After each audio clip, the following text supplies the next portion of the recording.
अस्सलामुअलैकुम everyone, welcome back to another interesting episode of आपकी सेहत हमारे साथ। आज हमारे साथ हैं doctor Adeel Randhawa. He is the assistant professor for ophthalmology at the Lahore general hospital, और जो है ये कंसल्टेंट आई सर्जन हैं, आई स्पेशलिस्ट हैं, जो कि हमारे CMC लालक जान चौक की ब्रांच में बैठते हैं from Monday to Thursday 6 PM to 8 PM। इनकी जो स्पेशलिटी है वो आँख के पर्दे से लिंक्ड है। ये जो है फर्दर हम अब समझेंगे कि इनकी जर्नी क्या रही है, इनको आँख की जो फील्ड से ही क्यों इतना लगाव हुआ, और आज हम जो है किस टॉपिक पे बात करने जा रहे हैं। प्लीज़ डॉक्टर साहब, वेलकम टू द शो। वालेकुम सलाम। आई में जी आँख के शोबे में मेरी जो इंटरेस्ट है डेवलप हुआ उस दिन जिस दिन मैंने एक पेशेंट को ऐनक का नंबर दिया और पेशेंट देखने लग पड़ा। तो he was so happy and that one day I decided कि नहीं, this is the field which I really want to choose to make a difference in the patient, quick फॉरन उसको इम्प्रूव करने के लिए। So that is the day जहाँ से मैं ऑप्थेल्मोलॉजी की मेरी जर्नी स्टार्ट हुई। अभी करेंटली जी मैं I am working in general hospital as a vitreo consultant. साथ यहाँ पे चुगताई लालिक जान चौक पे भी होता हूँ और आँखों के पेशेंट्स को हम वहाँ पे डील करते हैं। ठीक है। बाकी आज की जो डिस्कशन थी उसके ऊपर 2-3 टॉपिक्स हैं जिनको हम टच करना चाहेंगे। एक तो जो बहुत कॉमन प्रॉब्लम आजकल है वो है डायबिटीज़, जो कि बहुत फैलती जा रही है, बहुत ज़्यादा उसका इंसिडेंस बढ़ गया। एक पेशेंट्स को, लोगों को, आम लोगों को इसकी अवेयरनेस की बहुत ज़रूरत है कि डायबिटीज़ का आँख के साथ ताल्लुक़ कैसा है। ठीक है। डायबिटीज़ वो डिज़ीज़ है जो कि जिस्म की तमाम खून की रगों को डैमेज कर रही होती है। ठीक है। उसी उसी तरह वो आँख के पर्दे पे जो खून की रगें हैं उसको भी डैमेज करती है। ठीक है। अक्सर जो मेडिकल फिजिशियंस होते हैं या एंडोक्रिनोलॉजिस्ट होते हैं वो डायबिटिक पेशेंट्स को उनके चेकअप के लिए या उनकी ट्रीटमेंट के अच्छी चल रही है कि नहीं, वो आई एग्जामिनेशन के लिए भेजते हैं। ठीक है। जहाँ पे हम आँख के पर्दे को देख के ये फैसला करते हैं कि इनकी शुगर की सिचुएशन क्या है। क्योंकि आँख के पर्दे की रगों पे जो सिचुएशन होगी वो जिस्म के बाकी जो ऑर्गन्स हैं वहाँ पे भी उन आर्टरीज और वेसल्स की सिचुएशन वही होती है। अच्छा। So by examining the retina we can actually predict, या हम कह सकते हैं मेडिकल फिजिशियन को हेल्प कर सकते हैं बताने के लिए कि इस पेशेंट की जो बॉडी की सिचुएशन है वो कैसी है। सही। जो पेशेंट डायबिटीज से रिसेंटली डायग्नोज होते हैं उनको पर्दे के एग्जामिनेशन की ज़रूरत होती है, जिसको एज एन ऑप्थेल्मोलॉजिस्ट हम देख के और फिर उनको गाइड करते हैं कि हम उनको आगे कैसे चलना है। ठीक है। अच्छा, यहाँ पे I like to understand something कि जो डायबिटीज़ होती है उसका सबसे ज़्यादा इम्पैक्ट आँख के पर्दे पे क्यों होता है? क्योंकि वो सबसे सेंसिटिव एरिया इसलिए? नहीं जी, डायबिटीज़ जो है वो सिस्टेमिक डिजीज़ है। वो आँख जो खून के अंदर जो शुगर की मिकदार है उससे ज़्यादा होती है। तो वो क्या करती है कि पूरे जिस्म की हर जो आर्टरी और वेन है वो उसमें वही ब्लड सर्कुलेट कर रहा होता है। ठीक है। आँख का सिर्फ ये है कि चूँकि आँख का पर्दा ऐसा है जो कि हम डायरेक्टली जहाँ पे खून की रगों को देख सकते हैं, इट्स विंडो टू द आई। जिस्म के और किसी पार्ट में हम लोग खून की रगों को डायरेक्टली नहीं देख सकते। अच्छा। तो जिस तरह वो जो खून की रगें किडनी की, हार्ट की, लिवर की डैमेज होती हैं, उसी तरह वो आँख के पर्दे की भी डैमेज हो रही होती है। ठीक है। तो वहाँ देख के हम असेस कर सकते हैं कि इस पेशेंट की किडनीज की सिचुएशन भी ऐसी ही होगी, इनके लिवर की सिचुएशन भी ऐसी ही होगी। और नंबर 2, इटसेल्फ लोकली जब आँख के पर्दे पे ये जो खून की रगें डैमेज होती हैं तो वो देखने की या सलाहियत को भी मुतासर करती हैं। ठीक है। वहाँ पे नमी आ जाती है, पानी इकट्ठा हो जाता है, फ्लूइड लीक करता है। उसके अलावा नई रगें डेवलप हो जाती हैं जो ब्लीड कर सकती हैं। पेशेंट को सडन लॉस ऑफ विजन हो सकता है, जो एडवांस डायबिटिक पेशेंट्स होते हैं। ठीक है। और लेटर ऑन अगर ना अनट्रीटेड रहे तो पर्दा जो है वो ज़ाया हो सकता है। ठीक है। मैं अभी जो इसका इम्पैक्ट होता है मैं उस पर आपके साथ आती हूँ। मुझे पहले ये बताएं कि जो डायबिटीज़ से लिंक्ड आपकी आँखों की कमज़ोरी है, एक तो वो है, और एक जो है जो कि किसी को किसी और आम वजह से भी हो सकती है, वो डेफिशिएंसी भी हो सकती है, वो कोई और चीज़ भी हो सकती है। जो ये 2 वीकनेसेस हैं, इनका जो प्रोसीजर है या जो वीकनेस का इम्पैक्ट या डैमेज आँख पे है वो सेम नौयत का है या ये तो अलग बहुत डिफरेंट तरह के? ठीक है। We can say there are many pathologies to the eye. सही। आँख की जो रगें हैं उनकी अपनी चंद कई पैथोलॉजीज डिफरेंट तरह की होती है, जिनमें एक तर्ज ये है जो शुगर की वजह से होती है, ब्लड प्रेशर की वजह से होती है, फिर जिस समय कई ऑटोइम्यून डिजीज़ ऐसी होती हैं जिनका इम्पैक्ट आँख के पर्दे पे भी आता है और आँख की और पार्ट्स पे भी आता है, ठीक है, जिसको फिर हमें एज एन ऑप्थेल्मोलॉजिस्ट एवेलुएट करना पड़ता है। टाइम्स पेशेंट हमारे पास हल्की सी पेन के साथ आता है, लेकिन हम एग्जामिन करते हैं तो उसकी आँख में सोजिश होती है।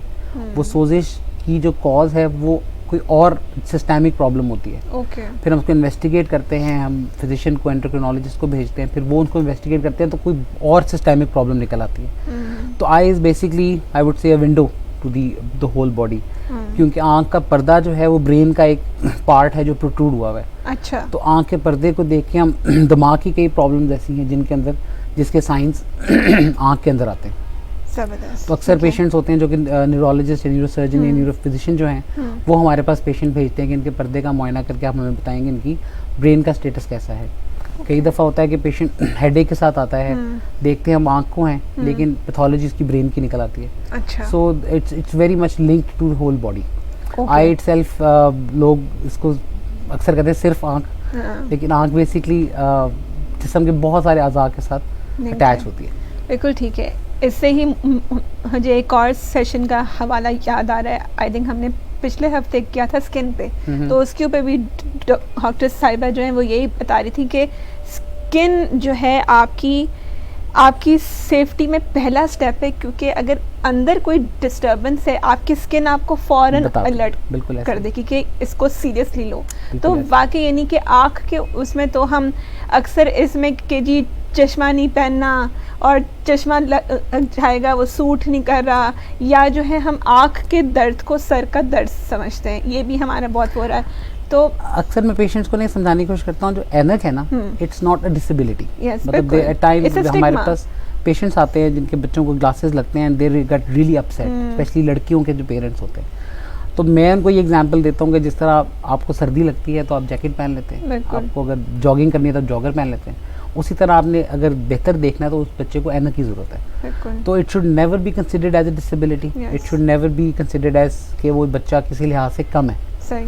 और अब तो खैर ऐनक की ट्रीटमेंट बहुत अच्छी हो चुकी हुई है, एक एज तक हम उसको मॉनिटर करते हैं, उसके बाद बहुत अच्छे रिजल्ट्स हैं। सही। उसकी बड़ी अच्छी वो है आउटकम है। तो हम लोग मकसद बताने का ये होता है कि उसको आप बाकी चीज़ों से लिंक नहीं करें। It's basically a anomaly of the shape of the eye. इसको हम बहुत सी चीज़ों के साथ लिंक करते हैं, लेकिन regularly it's just the way the I is growing. Alright. और नंबर बढ़ना भी इसकी वजह यही रहती है, जो बचपन से नंबर बढ़ता रहता है उसकी वजह भी ग्रोथ है। जैसे बॉडी के बाकी पार्ट्स ग्रो करें वैसे आँख भी ग्रो कर रही है। अच्छा, ये भी तो आँख के बारे में सुनते हैं कि जी आपकी जो आँख है वो बचपन से लेके बड़े तक वो एक ही है, वो बड़ी नहीं होती, वो छोटी नहीं होती, बहुत माइन्यूट सा फर्क आता है। By the time adult age आती है तब तक उसकी ग्रोथ कंप्लीट हो गई होती है। हाँ जी, ठीक है। लेकिन ये कि बहुत एक्सपोनेंशियली ग्रो नहीं करती, लेकिन अपने हिसाब से थोड़ा बहुत हल्का एडजस्टमेंट और ग्रोथ चलती रहती है। Of course. अच्छा, अभी मैं डायबिटीज़ के जो इम्पैक्ट है उस पे आने से पहले अगर हम प्री डायबिटीज़ को उस पे आ जाएं कि अगर आपको पता चल गया है कि जी आप प्री डायबिटीज़ स्टेज में हैं, या आपको पता है आपके ख़ानदान में आपको होनी है, अब आपको क्या करना चाहिए? देखिए, उसके अंदर जो डायबिटीज़ की जो इटसेल्फ केयर है ना, दैट इज़ इम्पॉर्टेंट। ठीक है। आई को हम जिस्म से सेपरेट नहीं कर सकते। अगर शुगर कंट्रोल रहेगी, आँख के पर्दे पे शुगर के असरात नहीं होंगे। सही। एक जो बहुत हमने कॉमन देखा है पेशेंट्स, जो कि कई लोग होते हैं जिनको 20-20, 25-25 साल से शुगर होती है, लेकिन उनके पर्दे महफूज रहते हैं। अच्छा। अब उसमें जब हम लोग उसको एवेल्युएट करते हैं, एनालाइज करते हैं, तो उनके अंदर एक चीज़ कॉमन पाई गई कि वो सब एक्सरसाइज करते थे। अच्छा। So this is a very important factor. The patients who are diabetic but they are working out, काम कर रहे हैं, एक्सरसाइज कर रहे हैं। सही। अब एक्सरसाइज को हमारी अक्सर खवातीन लेती है कि जी मैं तो सारा दिन किचन में खड़ी रही तो मैं तो बहुत काम किया। एक्सरसाइज वो नहीं है। Exercise is when you are working out, आपका हार्ट रेट बढ़ता है, आपको सांस चढ़ता है, दैट इज एक्सरसाइज। ठीक है। आप वैसे घर में सारा दिन अगर आप फिर रहे हैं तो आपकी रूटीन है, that is not an exercise. वो आपके लिए कोई एबनॉर्मल एक्टिविटी की तरह नहीं कंसीडर होता है। So exercise is very important when it comes to pre diabetics. ठीक है। और once the diabetes is diagnosed, अब अक्सर होता है कि पेशेंट बहुत डिलेड डायग्नोसिस होता है उनका, उनको 5-7 साल से डायबिटीज डायग्नोज उनको इस टाइम पे हुआ। ठीक है। लेकिन कुछ पेशेंट जो रिसेंटली डायग्नोज प्री डायबिटिक से डायबिटिक फेज में आते हैं तो एटलीस्ट 4 से 5 साल लगते हैं। अच्छा। जब उनके आँख के पर्दे पे उसके इफेक्ट्स आने शुरू होते हैं। ठीक है। तो अर्ली शुरू में हम पेशेंट्स को ईयरली एग्जामिन करते हैं। सही। और लेटर ऑन अगर उसकी प्रॉब्लम बढ़ती है तो फिर हम लोग उसके जो फॉलोअप्स हैं उनको रिड्यूस कर देते हैं। जबरदस्त। डायबिटीज साथ एक इम्पॉर्टेंट जो प्रॉब्लम है वो कैटरैक्ट है, वह मोतिया कहते हैं। जो पेशेंट डायबिटिक्स हैं उनके अंदर इनके आने के चांसेस ज़्यादा अर्ली है। हो जाते हैं। अच्छा, जैसे नॉर्मली सिनाइल जो एज रिलेटेड कैटरेक्ट है 45-50 प्लस से आके 60 की एज में आता है। ठीक है, डायबिटिक पेशेंट में हमें अर्ली भी देखने को मिलता है ठीक है। और उसकी जो प्रोग्रेस है वो कंपैरेटिवली थोड़ी तेज़ होती है अच्छा, नॉन अनकंट्रोल्ड डायबिटिक पेशेंट्स में। अनकंट्रोल्ड। अच्छा, व्हेन यू से अनकंट्रोल्ड, इसका क्या मतलब होता है? अनकंट्रोल्ड का मतलब ये है कि बहुत लंबे अरसे तक उनका जो ब्लड का जो शुगर लेवल है वो हाई रहना, जिसको हम अक्सर HbA1c से इवेलुएट करते हैं। 3 ठीक मंथ्स है। का जब हम देखते हैं अगर वो हायर साइड पे है, लेट्स से अराउंड 9, 8, 9, 10 के करीब है, तो उसमें चांसेस ज़्यादा हैं उनकी प्रोग्रेस जल्दी करने के। उसको ठीक फिर है। हमें कंट्रोल करना पड़ता है। बेसिकली डायबिटीज़ इटसेल्फ एक सिंगल स्पेशलिटी नहीं है, इट्स अ मल्टी ऑर्गन हाँ, स्पेशलिटी। एंडोक्रिनोलॉजिस्ट का, ऑप्थेमोलॉजिस्ट का, फिर जो आपके फिजिशियन हैं, इन सब का आपस में एक लिएज़ॉन होता है इसको डील करने के लिए। ठीक है। अच्छा, अब मैं इसको जो है, अब जो इसकी साइकिल है वो मैं समझना चाहूँगी। फॉर इंस्टेंस मैं इसको लिंक करती हूँ अपने आप से। मेरी भी आई साइड कमज़ोर है, ठीक है, मगर इसका लिंक डायबिटीज़ से नहीं है, ठीक है, अल्हम्दुलिल्लाह। अब उसके अंदर आई नो कि एक साइकिल होती है, एक एज तक जो है आपकी जो है थायराइड बहुत रैपिडली डिप्लीट होती है। उसके बाद जो है कुछ अरसे के लिए स्टेबल होती है, फिर शूट करती है, फिर स्टेबल होती है, फिर शूट करती है। आप जो है अपने ही हैबिट्स के हिसाब से, लाइफस्टाइल के हिसाब से अपनी आँखों को, जो कि इससे इम्पैक्टेड नहीं है, बहुत हद तक उससे कंट्रोल कर सकते हैं।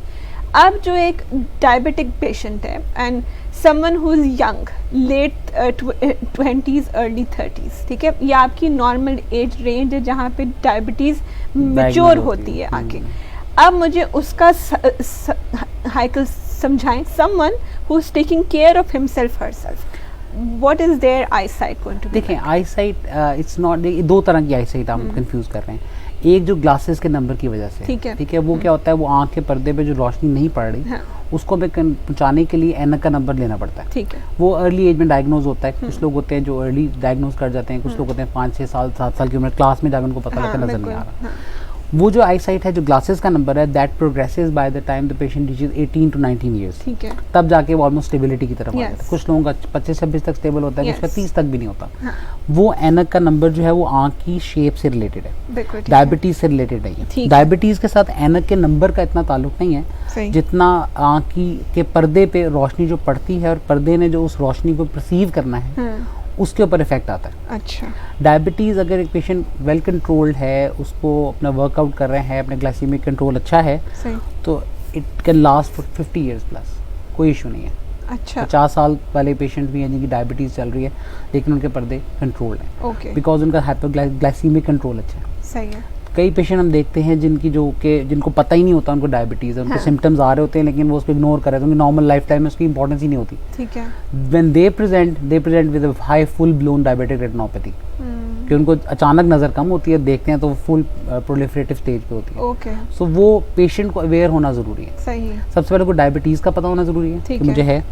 सेकेंडली उसके कंट्रोल की ज़रूरत है। अगर कंट्रोल नहीं है तो उसको ये पता होना चाहिए कि जो सिम्टम्स मेरी आँख में इसके आ सकते हैं, एटलीस्ट वो अपनी आई को चेक करवाता रहे। ठीक है, तो ईयरली चेकअप हम एडवाइस करते हैं यूजुअली, ठीक है। लेकिन ये डिपेंडिंग ऑन द पैथोलॉजी फिर हम उसके फॉलोअप्स को चेंज कर लेते हैं, अर्ली कर लेते हैं अकॉर्डिंगली। ठीक है, तो it all depends on that. आँख की नज़र की कमी की मल्टीपल रीजन हैं। Multiple reason. नहीं, ये आपने मुझे अच्छा क्लैरिफाई किया कि ओके, आई की शेप का जो है वो एक और मामला है, और अगर आपके खून के अंदर इशू है तो उसका वो एक और separate, मामला बिल्कुल है। ऐसे। बिल्कुल ठीक है।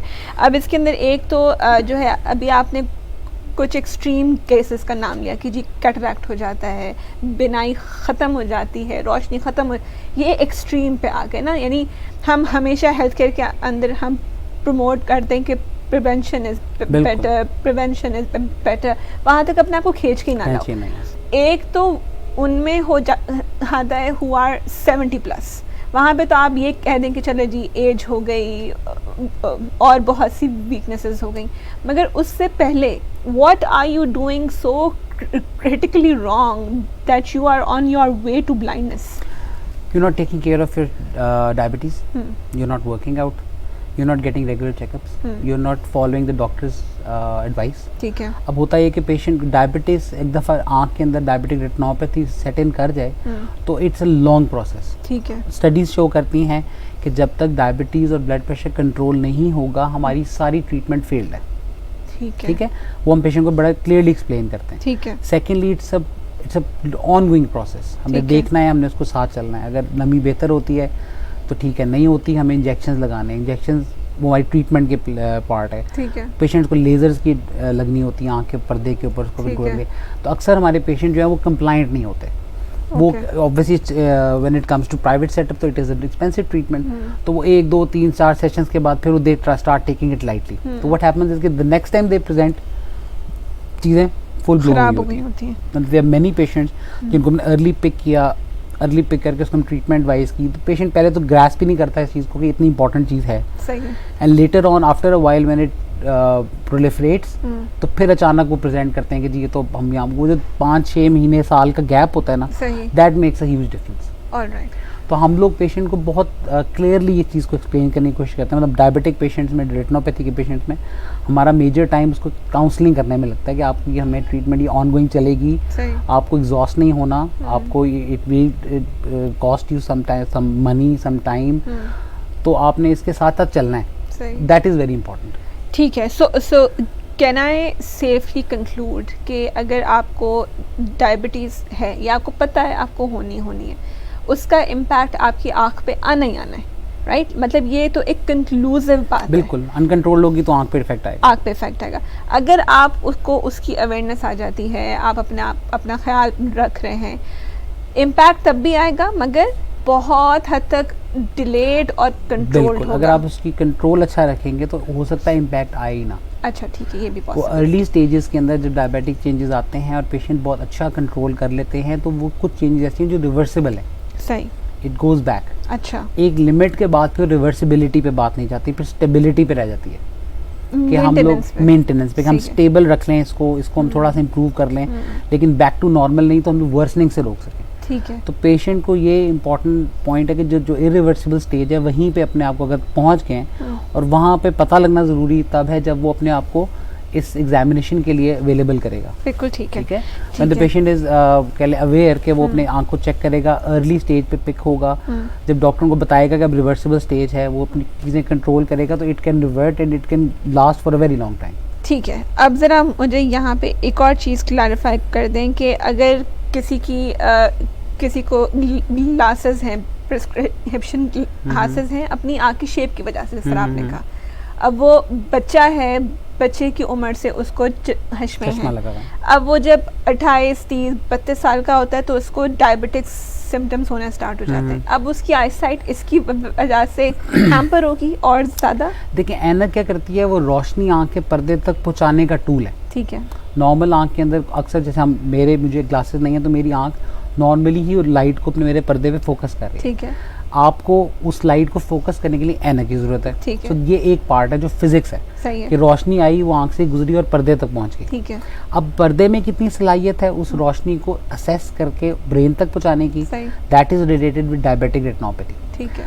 अब पेशेंट डायबिटिक है, डायबिटिक के साथ उसको कैटरैक्ट डेवलप होगा। Cataract is just like a window, जो रोशनी जा रही है, फोकस हो रही है। अब वो अगर विंडो धुंधली हो जाएगी तो अब रोशनी ज़्यादा भी डालेंगे तो वो पीछे इमेज नहीं बनेगा। तो cataract is one cause which reduces the vision. ऐनक itself is there. ठीक है। ऐनक की शेप, ऐनक का साइज अपनी जगह पे है, वो चेंज नहीं हो रहा, लेकिन उसको पर्दे तक पहुंचाने के लिए एक मीडिया चाहिए, रोशनी गुजारने के लिए एक विंडो है जो कैटरैक्ट की वजह से ख़राब है, उसको हम क्लियर करते हैं कैटरैक्ट सर्जरी करके ताकि रोशनी पीछे जाए। And second is the retina, is the screen जिसके ऊपर रोशनी पड़ रही है और वो उसको परसीव करके ब्रेन तक भेज रहा है। तो अगर वो रेटिना डैमेज है तो हम ऐनक के साथ भी अगर रोशनी वहाँ पहुँचा भी देंगे तो the patient can not see. Same is the case. अब उसी आँख के पर्दे के पीछे एक नर्व है जो कि ब्रेन तक लेके जा रही है। अगर कोई ऑप्टिक नर्व, अगर कोई डैमेज होता है, कोई ट्रॉमा होता है, कोई ऐसी बीमारी जो कि ऑप्टिक नर्व को डैमेज कर देती है, आँख का अपरेटस बिल्कुल ठीक है, पर्दा बिल्कुल ठीक है, लेकिन वो नर्व और वो सर्किट काम नहीं कर रहा। Again, the vision won't be there. So this it's a complete thing. सबसे आगे कॉर्निया से लेकर तो आँख ब्रेन तक एक पूरा सर्किट है जो कि इसको लेके जा रहा है। जबरदस्त। ये आपने जो जिस तरह सेगमेंट किया makes much more sense now. I know ये डायबिटीज से लिंक्ड नहीं है, मगर अगर आप ये समझा दें कि अगर किसी को सिंपल शेप के हिसाब से, आपने कहा आपका ग्लासेस चाहिए कि रोशनी नहीं पहुंच रही, उसका एंगल सेट कर दिया, ये एंगल बिगड़ता क्यों रहता है एज के साथ? ये आंख की शेप के वो के साथ चेंज होता है। जैसे जैसे आंख ग्रो करती है, रीमॉडल करती है, उसकी शेप चेंज होती है। जैसे वो शेप चेंज होती है तो आंख के जो कॉर्निया उसकी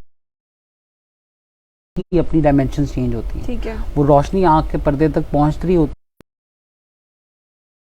है, लेकिन वो उसकी जो पहुंचने की मिकदार है वो इतनी परफेक्ट नहीं होती। उसको परफेक्शन तक लेके जाने के लिए फिर हमें आगे ऐनक का सहारा लेना पड़ता है। जो डेफिशिएंसी आंख के रोशनी को पहुंचाने में है वो फिर ऐनक उसको कवर करती है। ठीक है। तो जो डेफिशिएंसी है, अगर मैं जी गाजर का टोटका कर लूं तो उससे ठीक हो जाएगी? We as a scientist we always follow the references and studies. तो हमें भी तक गाजर के साथ कोई स्टडी, हाँ हमें एज अ पाकिस्तानी जो कि हम रिसर्च इतनी अच्छी करते नहीं है तो हमें करनी चाहिए। वैसे गाजर के साथ कोई ताल्लुक इसका है, करना चाहिए, क्यों नहीं।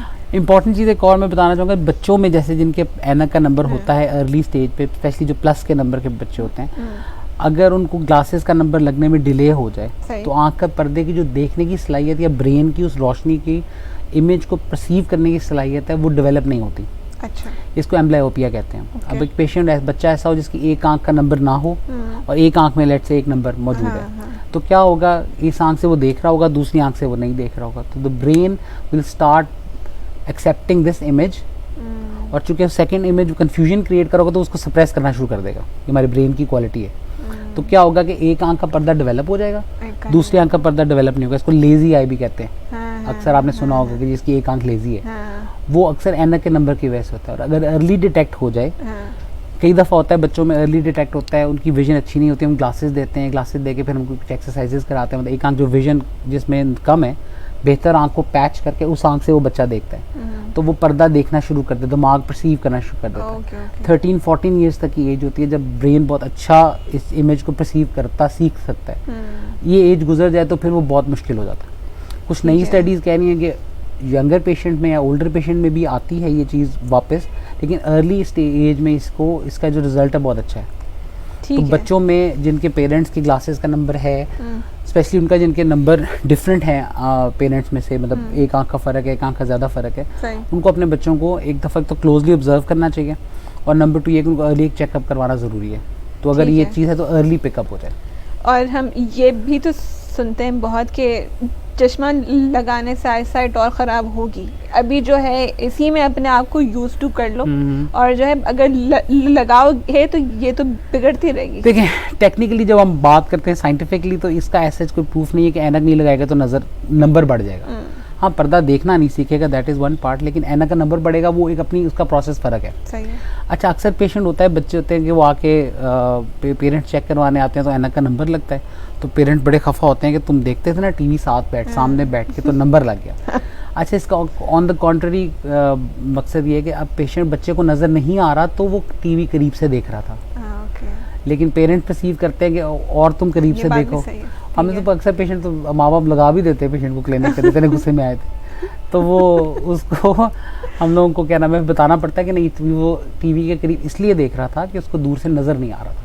तो ये वाइस वर्सा है। अच्छा, मैंने भी वैसे मैं बताऊं ऑनेस्टली ज़िंदगी पर यही समझा है कि हाँ, मेरी शायद बचपन में आदतें ठीक नहीं थी, जो है मैं पढ़ती बहुत थी, मैं बहुत ज़्यादा रीडिंग का मुझे बहुत शौक था, मुझे फील होता था कि हाँ मैं इतना खुश के पढ़ती थी, तो शायद खैर मुझे तो अम्मा ने ये भी कहा कि तुमने जो है भाई को देख के शौक में लगवाई है अपनी ग्लासेस, हो सकता है ऐसा भी। अच्छा, मैं आपको इसको मजे की बात बताता हूँ, ये भी वाइस वर्सा है।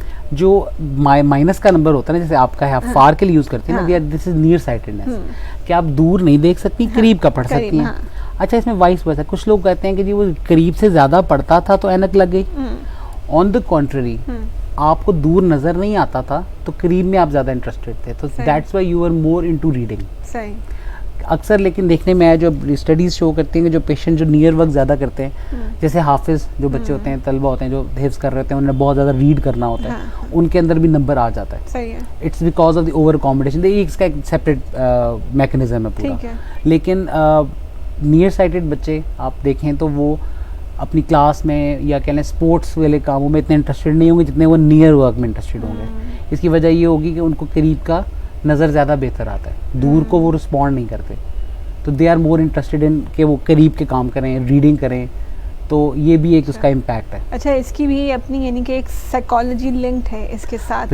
हम बहुत ज़्यादा बच्चे की हैबिट को इंटरप्रेट कर सकते हैं या बिल्कुल कर सकते हैं, हिस्ट्री को इंटरप्रेट कर सकते हैं। आपने पेशेंट बच्चों को अक्सर कभी होता है देखते हैं वो ना ऐसे स्क्वीज़ करते हैं आप, इट्स बेसिकली इसको हम लोग पिन होल इफेक्ट कहते हैं। अच्छा। कि वो जब ऐसे करता है तो उसकी जो इसको मतलब हम साइंटिफिकली पिन होल कहते हैं कि छोटे सुराख में से देखें तो विजन बेहतर हो जाती है, ऐनक का नंबर करेक्ट हो जाता है। सही। तो वो इसको जब इस तरह करता है तो दैट इज़ अ साइन कि इस बच्चे को दूर का नज़र नहीं आ रहा, तो प्रॉब्ली कोई रिफ्रैक्टिव एरर या ग्लासेस का नंबर की ज़रूरत है इसको। सही। तो ये भी एक चीज़ है जिसको फिर अक्सर होता है कि बच्चे क्लास में पीछे बैठ के अच्छा परफॉर्म नहीं कर रहे, तो जो टीचर्स जो इंटेलिजेंट टीचर्स हैं फिर वो ये चीज़ पिक करते हैं कि ये बच्चा वहाँ बैठ के नहीं देख सकता था, यहाँ बैठ के देख रहा है, तो वो भी पेरेंट्स को फिर गाइड करते हैं कि जी आप इसकी ग्लासेस का नंबर चेक करवाएं, बिकॉज जब ये दूर बैठा होता है ये रिस्पॉन्ड नहीं कर रहा होता। और अगर आपका जो है यानी एवरी डे अपनी औलाद के साथ सवाल करने का तर्ज बदल जाए, rather than saying तुम टीवी इतने हाथ से मत देखो या तुम्हें क्या शौक है घुस के देखने का, उससे 1 मिनट बिठा के पूछ ही लेंगे तुम यहाँ से नजर आता है, तुम यहाँ से नजर आता है या नहीं। बिल्कुल एग्जैक्टली जो आप बच्चे की हेयरिंग को चेक करने के लिए करते हैं कि यहाँ पे स्नैप करते हैं, यहाँ पे स्नैप करते हैं, उसी तरीके से अगर आप आई साइट को भी सीरियसली लेना स्टार्ट हो जाएं। आप देखेंगे हम लोग पेशेंट्स आते हैं जो अच्छे IQ वाले पेशेंट्स होते हैं, जो ज़्यादा उनकी ज़रा परसेप्शन फ़र्क होती है, वो बड़ी जल्दी बच्चों की प्रॉब्लम पिक कर लेते हैं। हल्का सा माइल्ड सी आंख में स्क्विंट आया, टेढ़ापन आया तो दिस फ़ौरन वो पिक करेंगे देयर इज समथिंग रॉन्ग। कई पेशेंट जो निगलेक्टेड चिल्ड्रन होते हैं उनमें कई साल एक प्रॉब्लम चलता रहता है and nobody cares about that, और वो जब हमारे प्रेजेंट करते हैं तो उनकी सिचुएशन काफ़ी बिगड़ चुकी होती है। आई थिंक डॉक्टर साहब it also has to do with the word, यानी लफ्ज़ों की यानी बहुत अहमियत है यहाँ पे। ये बोल देना, अब जिस तरह आपने मुझे समझाया, मुझे किसी डॉक्टर ने मेरी आँख को इस तरह नहीं मुझे समझाया, तो फिर तो इसे वीक आई साइट कहना भी रॉन्ग है। इसमें तो वो कोई वीकनेस नहीं है, it's not a weakness, it is not a weakness. मगर देखिए ना लफ्ज़ क्या इस्तेमाल हो रहा है। जब आप वर्ड वीकनेस यूज करते हैं तो आप उसको पुश करते हैं टुवर्ड, जैसे टांग की वीकनेस है कि वो सही चल नहीं सकता, आँख की वीकनेस को जब हम पुश करेंगे तो आँख की वीकनेस तब होगी जब उसको हम ऐनक का नंबर दें और फिर भी उसको नजर ना आए। That is the point at which we need to worry. अगर एक ऐनक लगा के कोई भी बच्चा अगर 8, 9, 10 नंबर की ऐनक भी लगाता है और उसको अपनी रिक्वायर्ड लाइन पढ़ सकता है, तो that is not a weakness. ये एक एडिशन है उसकी लाइफ में जो उसको ज़रूरी है। अगर वो इस्तेमाल करेगा तो बेहतर ज़िंदगी गुजारेगा, नहीं करेगा तो इट वोंट एंड एनीथिंग, लेकिन ये कि वो उसकी परफॉर्मेंस बेहतर करने के लिए हुआ है। बिल्कुल। तो इस चीज़ को समझना बहुत ज़रूरी है, क्योंकि अक्सर पेरेंट्स भी इस चीज़ को नहीं समझ सकते, बच्चों को तो आप इस एज में समझा नहीं सकते, लेकिन इसको ओवरऑल इसका जो कॉन्सेप्ट है ना उसको गैदर करना ज़रूरी है कि आँख देखने की सलाहियत होना उसमें बहुत ज़रूरी है। कई पेशेंट हैं जो कि विश करते हैं कि हम उंगलियां ही गिन लें। अक्सर होता है ना कि हम लोग विजन को बहुत लाइटली लेते हैं कि पर हम लोग पेशेंट्स को देखते हैं कि जिस पेशेंट के अंदर काउंटिंग फिंगर्स भी है ना, वो उठ के वॉशरूम खुद जा सकता है। अच्छा।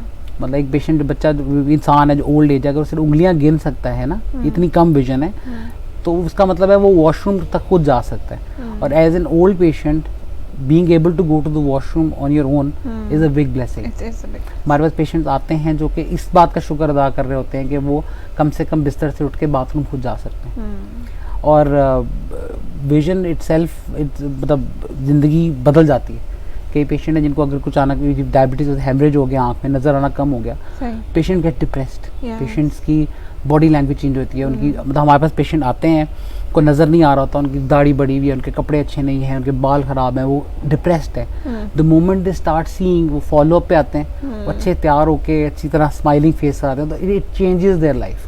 मतलब हमने अपनी सामने पेशेंट्स की लाइफ चेंज होती हुई देखी है over the period of weeks and months. या आपने इंटरेस्टिंग पॉइंट उठाया है। यहाँ से मेरे जहन में एक सवाल आ रहा है कि लेट्स से आपके घर में एक ओल्ड एज पेशेंट है, ठीक है, either your father, your mother, your grand parents, and you know कि अब उनकी एज का भी हिस्सा ऐसा आ गया, उनकी आँख का हिस्सा भी ऐसा आ गया, उनकी बीमारी का हिस्सा भी ऐसा आ गया कि इन द नियर फ्यूचर ये क्लोज टू ब्लाइंडनेस पे आ जाएंगे। अब हमारे यहाँ जिस तरह बड़ों का एक ट्रीटमेंट है घर पे कि जी वो बस हिले ना, जुले ना, कहीं मूव ना हो, आप तो उसके बिल्कुल बरक्स बात कर रहे हैं। आप तो कह रहे हैं कि उनको एनकरेज करें कि अपना काम खुद करें, बिल्कुल मूव करें, अपनी एनवायरनमेंट से फेमिलियर हों। हम लोगों को मूव इसलिए करना है कि एक टाइम ऐसा आता है कि जब आप, मतलब मैंने कई पेशेंट देखे जो कि विशियस साइकिल में स्टक हैं। वो अपनी हाइपरटेंशन, ब्लड प्रेशर कंट्रोल इसलिए नहीं कर सकते कि वो एक्सरसाइज नहीं कर सकते। सही। एक्सरसाइज क्यों नहीं कर सकते? उनके घुटने उनको इजाज़त नहीं देते। ठीक है। So they are stuck in a vicious cycle. वो they can't exercise, they can't take care of their body, in turn और सिस्टेमिक प्रॉब्लम्स उनकी ज़िंदगी में बढ़ती जाती है। ठीक है। सो अगर एक पेशेंट को हम लोग मोटिवेट करेंगे, वो मूवमेंट करता रहे, वो हिलता जुलता रहे, I think that is very important as far as not just eyes, हर लिहाज से पेशेंट जो जितना इंडिपेंडेंट है ओल्ड एज में specially, for they are happy. जो चलने वाले पेरेंट्स, आपकी खाद से मैं इसको ज़्यादा अहमियत इसलिए दे रही हूँ क्योंकि एक इंसान जिसने पूरी ज़िंदगी ठीक देखा है, अब वो नियर एंड जो है, अब उसकी ज़िंदगी में अंधेरा ही आ रहा है ना हल्के हल्के, उसको तो बल्कि आप खुद और वो करेंगे, आप उसको पुश करें, आप उसको, ताकि वो उसके साथ अपने आप को एडजस्ट करें। आप उनको छोड़ नहीं सकते, बिल्कुल। मतलब they need more care. Yes. और बड़ा डिफिकल्ट होता है एक इंसान जिसने सारी ज़िंदगी चीज़ें खुद की हों, खुद देखी हों, उसको हर चीज़ का पता हो, अचानक आहिस्ता आहिस्ता वो नज़र ना आ रहा हो, बिल्कुल, तो वो उसके लिए इट्स अ बिग डिप्रेशन का भी बहुत बड़ा ये पार्ट है उसकी लाइफ में। अक्सर होता है ना, आँख को हम लोग इतना लाइटली, मज़े की बात बताता हूँ आपको कि हम लोग एक जगह, आई वाज एट समवेयर, तो वहाँ पे ना एक बंदा आया, मुझे आया, कहता सब डॉक्टर बन गए। मैं कहा जी बन गया। कहते किस चीज़ के डॉक्टर बने? हाउजब होगी। मैंने कहा जी होगी। आप नहीं बात है, मैं ना एग्जाम्स वगैरह दे रहा था अपने। तो डॉक्टर साहब आप किस चीज़ के डॉक्टर हैं? मैंने कहा जी आँख का। तो आगे से कहता बस तो मैंने उसको जवाब दिया कि एक हाँ। तो मैंने उसका, मैं कहा नहीं, मैंने दोनों आँखों का डॉक्टर। तो दैट डे आई रियलाइज्ड कि आम लोगों को आँख की अहमियत का अंदाज़ा ही नहीं है। तो मैंने उसको बोला, मैंने कहा जितनी किताबें मैंने पढ़ी हैं ना अभी तक, मैं एक टाइम में उठा नहीं सकता, और तुम मुझे कह रहे हो बस। सो एट टाइम्स आगे जाके, या कह लें इर्द गिर्द अगर गौर से देखें, तो जिस्म के हर ऑर्गन, हर पार्ट की एक ऐसी अहमियत है जो कि कोई और चीज़ नहीं दे सकती। बिल्कुल सही बात है। अब आप ज़रा एक दो सवाल और है मेरे जहन में, अगर इस लेज़र आई ट्रीटमेंट पे आए, ये जो एक डायबिटिक पेशेंट है उस पे काम करेगी, लेकिन हम करते नहीं करते। ठीक है, सही है। अच्छा, एक और जो है, आपने आज के दिन में कोई 3-4 बार लफ्ज़ इस्तेमाल किया, सिस्टेमिक। इसका क्या मतलब है? सिस्टेमिक का मतलब है जिस्म के जो बाकी सिस्टम्स हैं उसके मतलब लेट्स सपोज कि अगर एक पेशेंट को रीढ़ की हड्डी की इन्फेक्शन है या इन्फ्लेमेशन, सोजिश है वहाँ पे, उसके साइंस आँख के अंदर नज़र आने का मतलब है कि सिस्टेमिक डिसऑर्डर कुछ और है, जिसके साइंस हमें आँख में नज़र आ रहे हैं। ओके, ठीक है। और जो है अभी हम बात कर रहे थे बच्चों की कि जी वो बहुत करीब से पढ़ते हैं, दूर से देखते हैं। अभी जो है आप कह रहे थे एक बहुत इशू आ रहा है आजकल के, जो बच्चे क्लासेस भी ऑनलाइन, टैब इस्तेमाल हो रहा है, फ़ोन, सब कुछ, उनकी ड्राई आइज़ हो रही हैं, वो क्या है? ये बहुत कॉमन अब हमारे पास पेशेंट्स आने शुरू हो गए। बच्चे जो बड़े फ्रीक्वेंटली ब्लिंक करते हैं, उनकी ना जो वो फ्रीक्वेंट ब्लिंकिंग उनकी हो रही होती है, ठीक है, इरिटेबल आइज़ होती हैं, रेडनेस भी होती है, और रिफ्लेक्स टीयरिंग भी हो रही होती है। ओके। जब इसको हम लोग अब रिसेंटली जब इसको गैदर करते हैं सारी उसको, तो हमें पता लगता है कि जो बहुत ज़्यादा नियर वर्क के टैब और मोबाइल यूज़ कर रहे हैं बच्चे, they tend to blink less. अच्छा। मतलब एक नॉर्मल इंसान जितना ब्लिंक करता है, जब एक बच्चा या हम लोग इवन हम एक नियर का टैब या मोबाइल पे यूज़ करें, तो हम लोग आँख को ब्लिंक नहीं कर रहे होते। okay. वो क्या करता है, हमारी जो नॉर्मल टीयर्स की जो आंसू की जो लेयर है उसको वो इफेक्ट करता है, और वो in turn dry eyes cause करता है। okay. तो अब जो रिकमेंडेशंस हैं वो ये हैं कि after 20 minutes of use of electronics, ठीक है, we should have a 2 minutes rest, और या आपने आँख को ब्लिंक करना है फ्रीक्वेंटली, ठीक है, तो ताकि जो आँखें पर जो आंसू की लेयर है वो नॉर्मल रहे। ठीक है।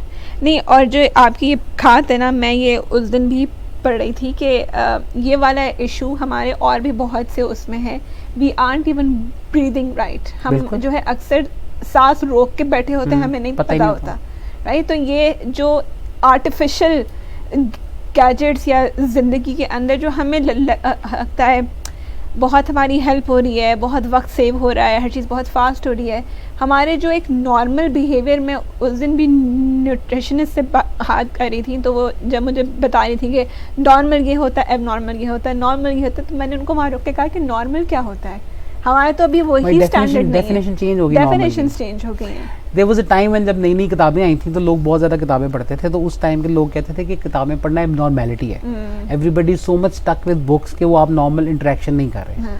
अब जब हम गैजेट्स पे आ गए हैं तो हम कहते हैं किताबें पढ़ने वाले लोग अच्छे थे, नॉर्मल थे, ठीक है। अब कुछ अर्से बाद कुछ नया ऐसा आएगा कि क्या मोबाइल वाले अच्छे थे। अच्छा, तो नॉर्मल की डेफिनेशन चेंज हो रही है विद टाइम। बिल्कुल। आप लेकिन इम्पोर्टेंट ये है कि उसको साथ लेके कैसे चलना है। बिल्कुल। मतलब टैब यूज़ करना गलत नहीं है, टाइम सेव करना प्रॉब्लम नहीं है, लेकिन इटसेल्फ के साथ बैलेंस होना ज़रूरी है। बच्चों के अंदर एफर्ट बढ़ गई पेरेंट्स की। एक ज़माना था हम जब छोटे थे तो माँ बाप अपने काम करते थे, हम अपने काम करते रहते थे।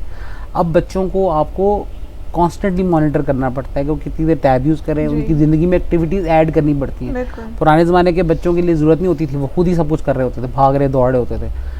हम लोग अब इस एज में बच्चों को बाहर भी नहीं जाने दे सकते क्योंकि बाहर की सिचुएशन इतनी अच्छी नहीं है। So they are less into physical activity. उनको हेल्दी फिजिकल एक्टिविटी प्रोवाइड करना फिर अब पेरेंट्स के ऊपर आ गया कि they have to take some time out, they have to create new activities for the kids to be physically active. तो अब टाइम तो सेव हो रहा है लेकिन वक्त फिर भी नहीं बच रहा। बिल्कुल, आपकी बात बिल्कुल सही है। आप मुझे एक और चीज़ बताएं।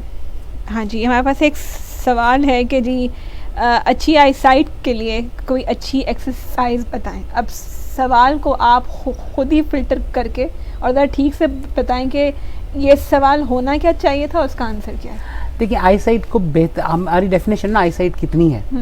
अब आईसाइट की एक हमारे पास गेज है कि ये इतना नज़र आ रहा है तो ये 100% विजन है। उससे बेहतर it's not a part of, एक मसल नहीं है कि हम इसको बिल्ड करें, एक्सरसाइज करें तो बिल्ड हो जाए। ठीक है। आँख के पर्दे की देखने की सलाहियत की हम बात करें। ठीक है। अगर विजन सही है, नॉर्मल है, तो उसके अंदर फिर इंपॉर्टेंट क्या है, कुछ न्यूट्रिएंट्स हैं जो कि हम लोग नॉर्मल डे लाइफ में भी हमें अपने मिल रहे होते हैं। ठीक है। तो वो उसके लिए काफ़ी होते हैं। ठीक है। लेकिन हम स्पेसिफिकली कहें, बचपन में हम सुनते आते हैं कि जी वो मोमबत्ती की रोशनी को देखें तो हाँ, तो ऐसा जिसका कोई कॉन्सेप्ट नहीं। कुछ पार्ट्स ऐसे, कुछ प्रॉब्लम्स ऐसी होती हैं जिनमें कोई स्क्विंट्स के ऐसे इश्यूज होते हैं जिसमें हम उनको मस्कुलर एक्सरसाइजेज देते हैं। ठीक है। कि आप पेन को देखिए और अपने आँख के करीब हैं ताकि उनके मसल्स जो हैं वो उस पर्टिकुलर पैथोलॉजी के लिए यूजुअल होता है। ठीक है। लेकिन आम लोगों को हम कहेंगे जी आप ये एक्सरसाइज किया करें, they don't know such thing, हम उसको किस तरह। And what would you like to say about eye hygiene, how much do we understand? Very important.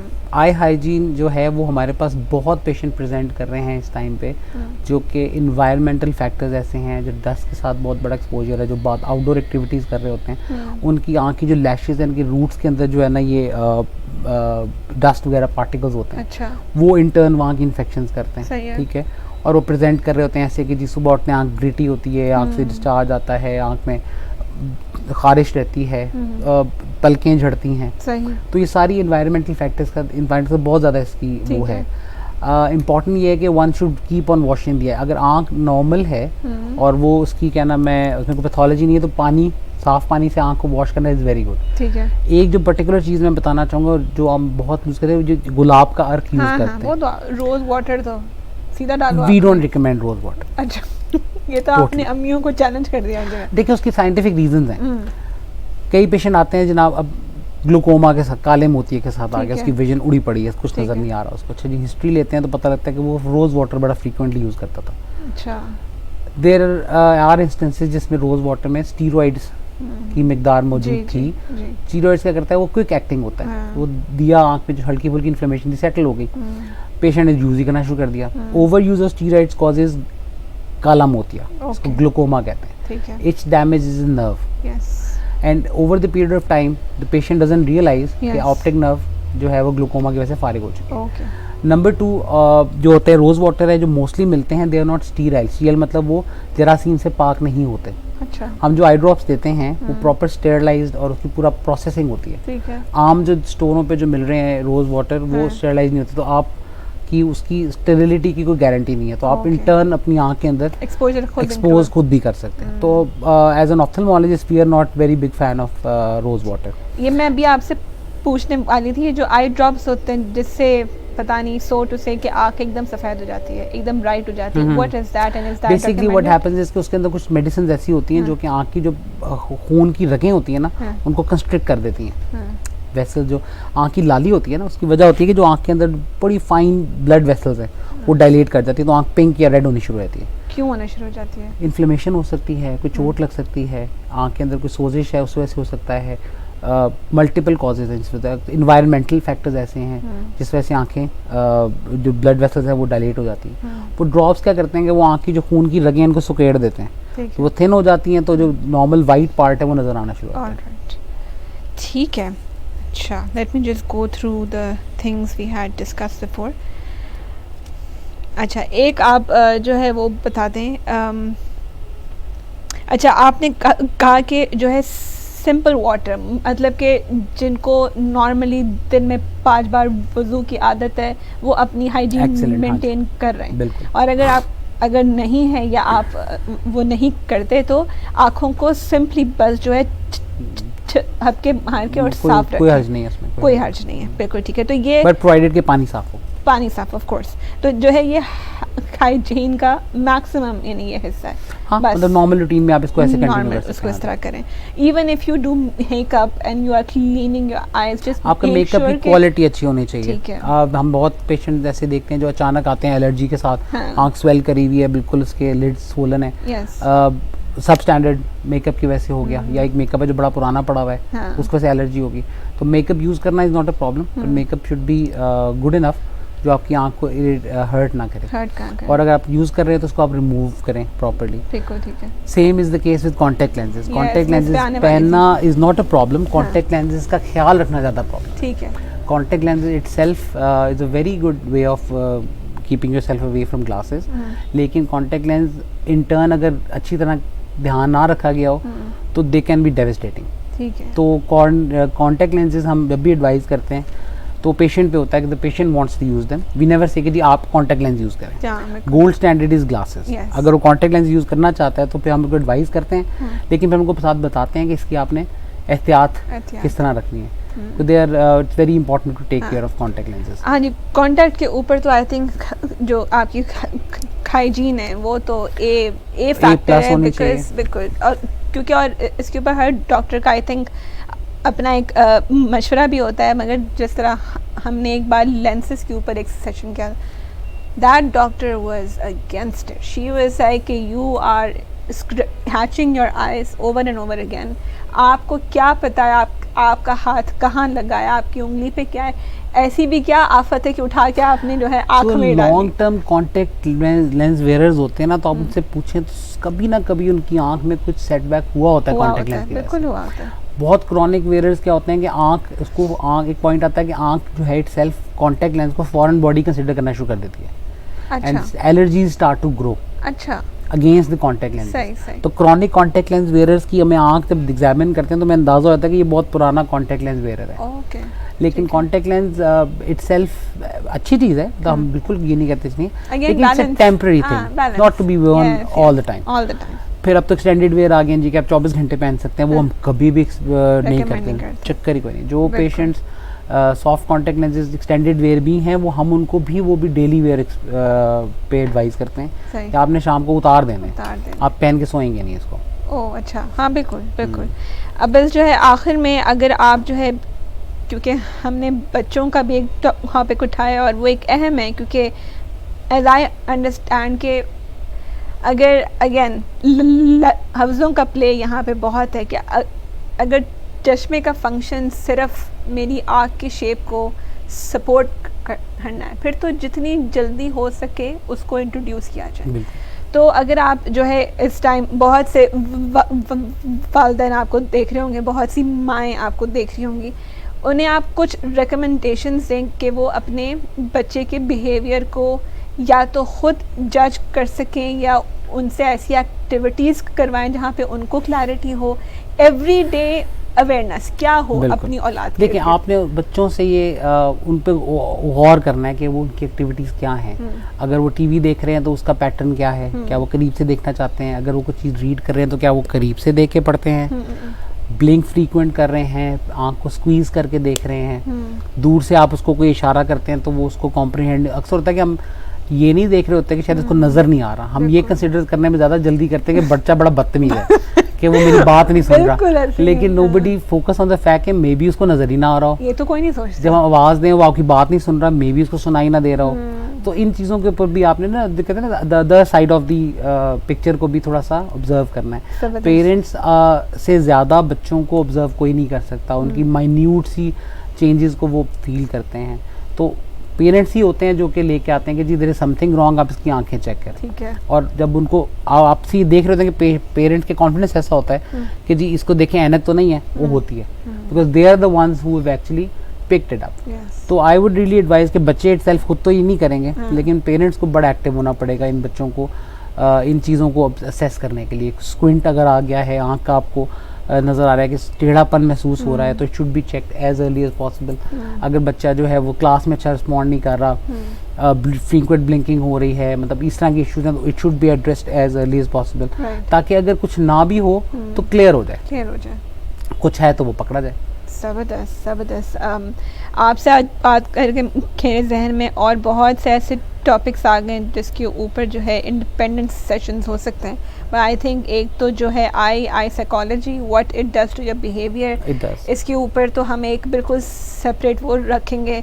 उसके बाद जो है I think I has a lot to do with rehab as well. अगर आपकी आँख डिप्लीशन में आ रही है या the other way around, right, एकदम सेंसरी ओवरलोड भी तो हो सकता है ना आपके ऊपर। उस जब तरह एक सेंस ख़त्म होती है तो वो आप बाकी सेंसेस को बहुत इफेक्ट कर रही होती है। जो पेशेंट अपनी विजन लूज कर रहे होते हैं over the period of time, उनकी अगर आप साइकोलॉजी में जाएं तो it's a very big part of their psychological depression.